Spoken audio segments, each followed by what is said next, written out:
Welcome IWV, this is Ridgecrest Talk, and today we have Red Rock Books owner, or Red Rock Books, yes it is Red Rock Books, owner Ann Rizzardini. Is that how you pronounce it? Mm-hmm. Okay, and then we also have the author of the children, well she's also the illustrator of the children's book, Bringing Flowers to the Moon, and this is Julianne Black.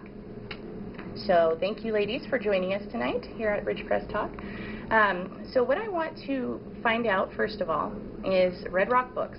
Now, what was the inspiration for that? Well, it was actually my dad and my stepmom who started the store. The building had been in my family for years, and it had actually been empty for a few years. And my dad had recently met my stepmom. She was living in LA at the time, and she was getting ready to move up here. And they were trying to decide, well, you know, what are you going to do when you get there? And they were kind of throwing around different business ideas. My dad was like, well, we have this building, we could do something in this building. And she suggested a bookstore, said, I've always wanted to own a bookstore. My dad had always wanted to own a bookstore too, and they were like, great, let's do that. So yeah, great minds think alike. Yeah, so they had the task of actually filling that place up with shelves and books and all that. And so they had it for, well, my stepmom ran it for about a year. And then she got a real estate license and got kind of wrapped up in that. And they had a manager, they were paying a manager to run the store, and it just wasn't doing very well. There wasn't, you know, somebody there loving and caring for it. And I was living in San Diego at the time. I graduated from college, San Diego State, majored in English, always big reader, loved books, and honestly had no idea what to do with myself as far as like, oh, I'm done with college and now I have to support myself. How am I going to do that?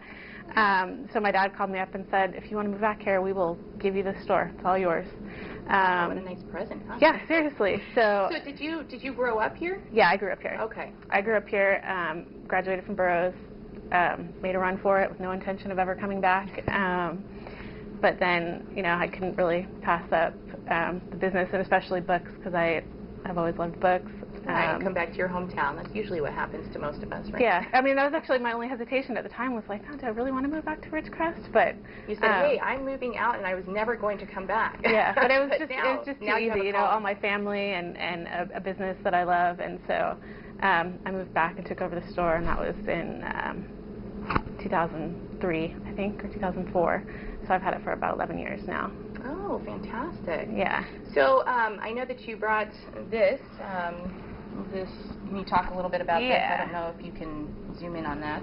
A little bit of history before the bookstore. Yeah, this is the building that the bookstore is in. I think that this is sometime in the 50s. I'm not sure of the exact date. Okay, just, yeah, hold it right there.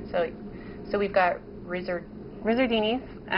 Yeah, so this I think was my great uncle's variety store. And I don't know how long it was there, but it was there for years. Furniture, so that was, yeah, quite the variety store there. Yeah. And then after it was the variety store, I'm not sure the exact history, but it was a pet store for like 10 years. It was a church for a while. It was a pool and spa supply store. And then it was empty for a few years as well. So I actually remember it the most as the pet store. I was been in for a pet store for like 10 years. Oh. And I swear there are closets that sort of have that little pet store smell. When I open them, I can still smell that there was a pet store in here a long time ago. Yeah. Oh, right. And speaking of pet stores, you do have a mascot. We do. We have our kitty Oliver. He's our bookstore mascot. He's got a missing foot.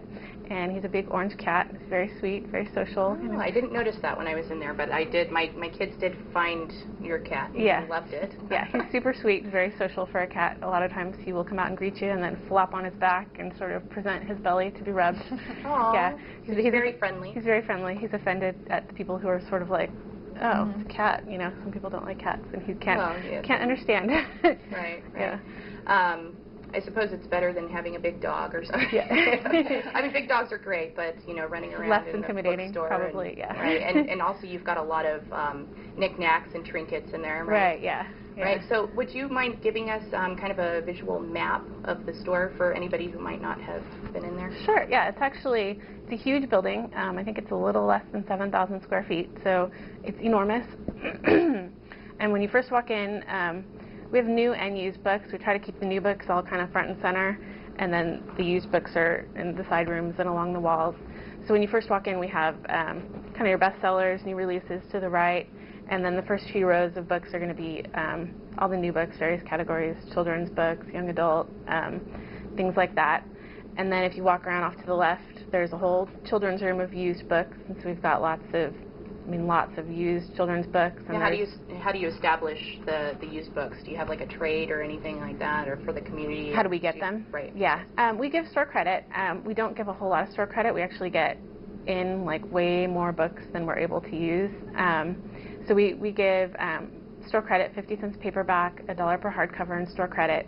And then the store credit is actually only good towards used books or used videos or just anything used. And it applies towards half of the purchase. So when you use store credit, you also use cash. So there's always money with every transaction because we couldn't keep the doors open if we were just kind of trading books back and forth. Right, yeah, absolutely. Yeah, that makes sense. So it's a good policy for somebody who has a ton of books they're bringing in. There are times that people are not all that enthusiastic about the policy, which I could see if you spend $25 on a new hardcover, who wants to get $1 in store credit for it? Right.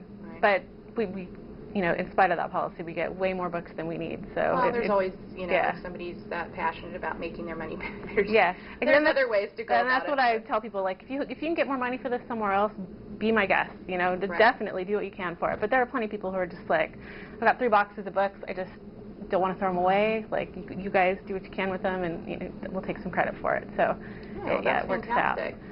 So I know in the front you've got, is it like magazines? And we have some magazines. We're kind of transitioning our magazine company right now, so it's a little empty, but we have some magazines. And then we also have like the graphic novels, like comic books, basically like the bigger comic books, and like game books and art books and stuff are right up there in the front. And then if you head back into the sort of the back rooms and back corners of the store, the whole back half of the store, it's rows, and those are all used books divided into categories: general fiction, romance, mystery, science fiction, and fantasy. And then the nonfiction is kind of around the outer edges of the back half of the store, biographies, science, You've got a religion. Huge selection. It's pretty phenomenal. I've been in there. It's great. So, if you hold that thought, we are going to be right back. We have a lot to talk about. We've got some events coming up, and we're also going to learn about Julianne's book. So make sure you come right back. So we've definitely got the rest of the store to go through too. So this is great. Okay. All the leaves on the trees are falling to the sound of the breezes that blow. And I'm trying to please to the calling of your heart.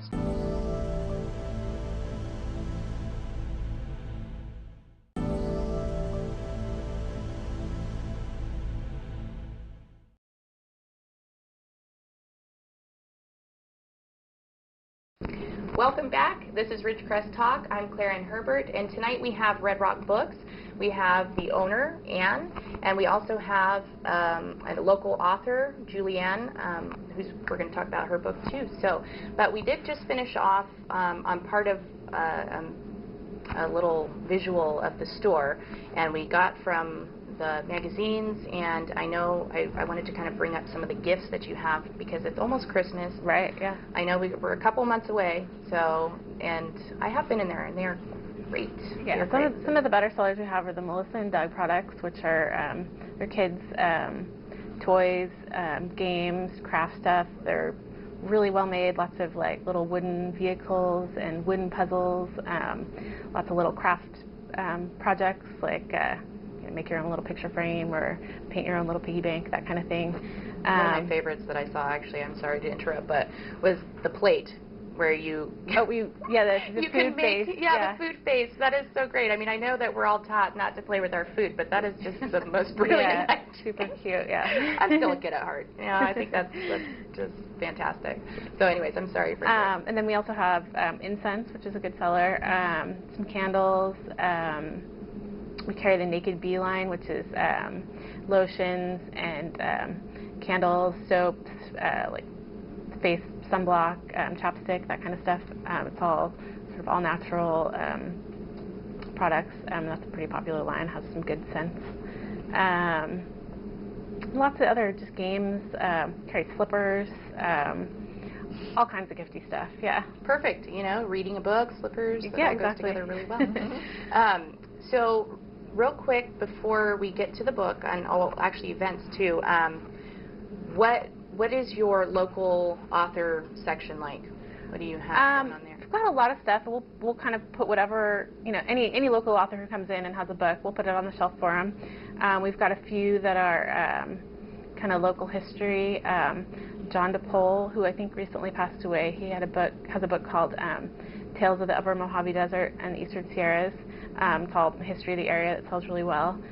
And then Liz Babcock has written a book. It's actually the 3rd volume in the history of the Navy at China Lake, called Magnificent Mavericks. So that's some local history authors. There's an author, Lucinda Sue Crosby, who's written 3 or 4 books, I think. She has one called Francesca of Lost Nation that I think has actually won a couple of book awards. And then she has a couple of children's books and a book on how to sell more ebooks. And then right, and then she's a co-author with Laura Dobbins on that one, yeah. Fantastic. So now events, because a lot of these events are with local authors, correct? Mm-hmm. Yeah. Okay, so before we bring in the current event, what are some past events that you have done? I would say our most successful past events have been actually we had a couple of midnight release parties for the Harry Potter books, the 6th and 7th Harry Potter book. So, you know, we let people in the door at midnight, and if you wore pajamas, you got a discount. Wow. And those, I mean, we had people like lying around the block waiting to get in for those. And wow, I mean, you can't really compete with Harry Potter. Those events were very, very popular. And so Did you those get were a lot of pictures? fun. That would be a sight to see. Yeah, actually, I don't know if we did. Yeah. And then we've had quite a few book signings. We recently had, kind of strange, we had a couple of Trona-themed book signings in a row. We had one that was a joint book signing with a guy who had written a book about, it's called Trona, Bloody Trona, and it was about some, like a labor dispute that happened in Trona in the 70s. And this guy was a lawyer and had kind of written a book about that. So he came, and then another author, his name is Michael Snow, wrote a book, fiction, kind of a thriller that was set in Trona about a polygamist cult that was set in Trona. Wow. So we had that book signing that was kind of a Trona-themed book signing. And then I think right after that, we had another one. It was a couple of brothers. They go by the Brothers Washburn, and they had written a young adult horror novel set in Trona. I think they lived in Trona at some point while they were growing up. And so, you know, it's all fiction, but it's set very realistically. You know, there's all the little landmarks of Trona, but they invent this mansion that actually doesn't exist there, the Searles Mansion, and some crazy spooky stuff is going on in this mansion. And so we had a book signing for them, and that was actually... That would be spooky. Yeah. Yeah, of all the places to set a horror novel, Trona seems like a good place. Right, a little more eventful than the movie. What is that? The Just Add Water. Oh yeah. So that was a really successful book signing because it was set in Trona, and also because young adult horror is a pretty popular kind of genre. So now we've got Julie, if you don't mind me calling Julie. Okay. So Julie, you're coming up for a book signing, correct? Yes. Now that is an event that is coming up. Is that October 4th? October 4th. Mm-hmm. Okay. And would you mind giving us a little bit, a little story behind your book? Oh, the book inspiration. It's about my daughter, who's now 2.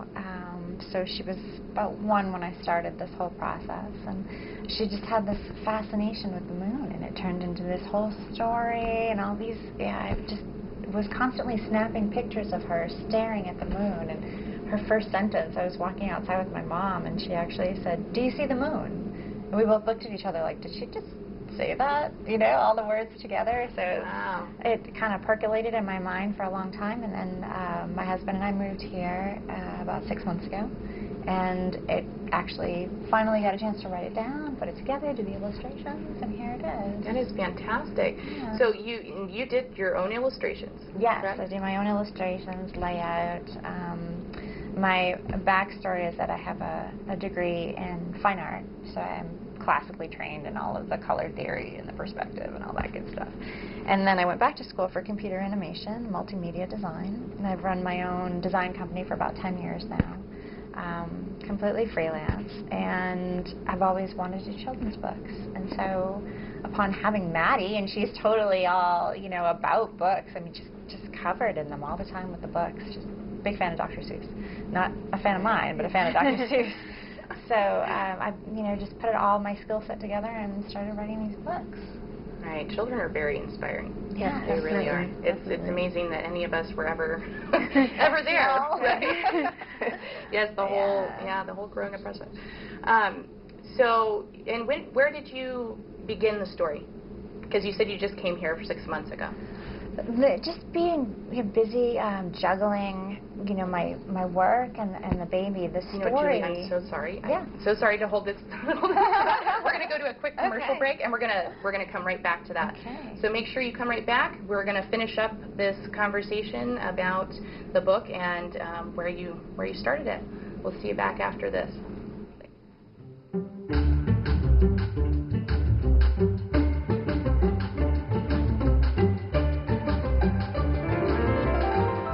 Fly me to the moon and let me play among the stars.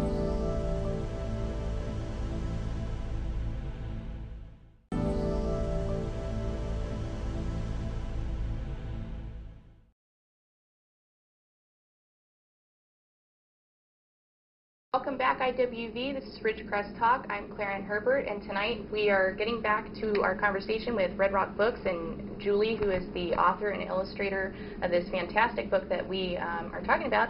And I interrupted you so rudely. I'm so sorry.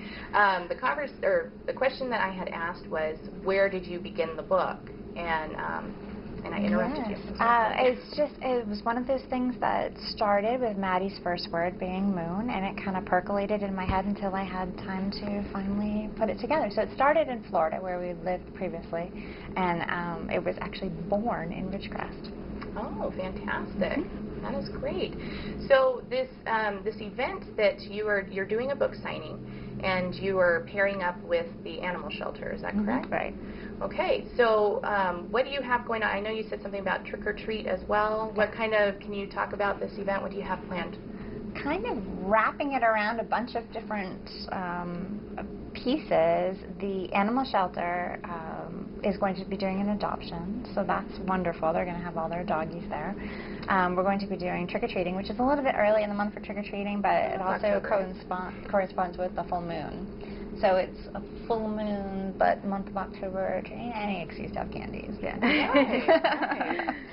That's great. Maybe an extravaganza. Yes. And with the road construction, I know you're saying behind the scenes that in hopes that the road will be done maybe by then. But if it's not, what is your suggestion to get the community back streets or back roads? We still have total access. If you get to Balsam Street from whatever direction, you can take Balsam to Station and turn onto Station, and then just take a left right onto Standers, and our parking lot is right there. So if you can get to Balsam, you can get to our store. Even if it's just not as straightforward, if Ridgecrest Boulevard happens to still be closed, there's definitely still access to the store. That would be the easiest. Balsam. I was also thinking Alvord, but yeah, Balsam Streets. When you get back there in Alvord, that's when people start going, gosh, I was circling for hours. I couldn't figure it out. Going back into the houses. So did you get any word? I mean, do you know, or did they tell you if it was going to be done, or is that I don't have a concrete date. I have heard different things, the end of September, which I think is pretty optimistic.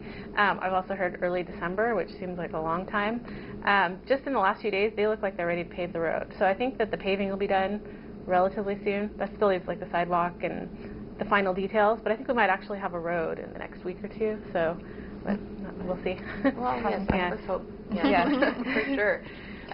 So I was reading on the pamphlet. I forgot to bring it. I wish I could show everybody. But if you go into Red Rock Books, they do have a great flyer that Julie, you've designed it. I might actually have one of those. Actually. Oh, that would be awesome. But it did say, oh yes, there it is. So it did say that you can also bring. Can you also bring your pets? It says something about trick or treat. Yes, Everybody dressed if you up. dress up, anybody dressed up gets a treat. So that's pets or adults or kids. All right. All right. That's fantastic. Mm-hmm. So you're going to be giving out animal treats as well? Yes. Is that okay? All Yeah. right. No chocolate to the doggies. Yeah. Oh, yeah. No. I don't think anybody wants that. And the animal shelter, I know it said. Did you say that you were going in with them as far as like for the fundraising? Right. Or It's a percentage of each book sold. The percentage of the profits from those will go to the animal shelter. Okay. And are they going to have any cats or anything, or is it just all dogs? I don't know how they I guess do how would you do that, right? I mean, the cats would probably jump. Yeah, I know, but they actually, I know they do the sort of, Yeah. they do the mobile pet adoption at the pet store, and I've seen in pictures that they have just like the little cages, and I think they have cats and dogs, but I don't really know exactly what they're going to do. Right. Okay. Wait and find out. Yeah. You know, I went to a family fun event at the park a long time ago, and that's where we actually got our dog. She's a rescue, but they had them all in little cages. Pins. Yeah. Yeah, it was the cutest thing. Of course, you know, some of them were more playful than others. Some were scared. But, yeah. Definitely come out and get yourself a dog and find this book. fantastic book. Would you mind listing of your book? Yeah. So, yes, Bringing Flowers to the Moon. Mm-hmm. And that is actually, is that your daughter? Yes, that's her. How cute. Yeah, she's a cutie. Now, would you mind turning it around and holding it a little longer? Sure. So you can get a good look at that. Now, how did you do the illustration? Would you mind me asking? Sure. The illustration is kind of a composite of photo, of hand drawing. I use a Wacom tablet, which is basically a digital way to draw on a sheet, you know, that transfers directly into Photoshop. So it's a little bit of typography because there's movement to the text. Right. It's all done in Illustrator. So it's kind of a mishmash. Right. And you did all that yourself? Is that a program, the Illustrator and everything? Illustrator is a program, Photoshop's a program. But one of the things that I want to be able to talk to kids about is, you know, making their own books. But you know, when you meet an author, the books become a possibility. You know, you know somebody. It's not just something that sits on a shelf that's hands off. So any age can do it. And actually now, I mean, there's so many places With where you all can of just the get online and self-publishing, totally. It's pretty amazing. So that might be a fun little program or something you can put on. Yeah. Yeah. So even, you know, just to pick my brain, I'd love to talk about it, and especially work with kids. So. Right. So is that going to be part of? Are you going to be doing that, or just speaking to each kid as you? Right? I mean, how are you going to incorporate that into the thing? We don't have anything, you know, scheduled, but I'm promoting it at Montessori, Heritage Montessori. That's where my daughter goes to school. So I'm talking to them about doing kind of a question answer, informal. Anybody that's interested. Yeah. So, cool. Yeah. That's great. You know, get that. So, speaking of programs, were you thinking of doing any kind of programs, or do you have any programs for kids? I'm sorry, I'm wrapping this up real quick. But we don't right now. We have our little events scheduled, right. and, but we don't have any actual. Do you have any more events coming up? Or we actually have a book signing in October. It's actually the second book in this young adult trilogy that's set in Trona. The second one comes out October 18th. So we're doing a book launch party for that book Saturday, October 18th at 1 o'clock. So that should be a good event because the first one was really successful, and I think people are looking forward to the sequel. And then we're also going to have a booth at the Petroglyph Festival in November. Okay. So November 15th, we'll have a booth set up there. Fantastic, fantastic. So I'm looking forward to this. Is great. Thank you so much for joining us tonight. And make sure you get out there on October 4th for the book signing and also pet adoption. So this is going to be fantastic. And also make sure you tune in to your local news Monday through Friday, 5:30 to 6, and Ridgecrest Talk from 6 to 6:30, Monday through Friday. Have a wonderful night. Thank you. Thank you. Yeah.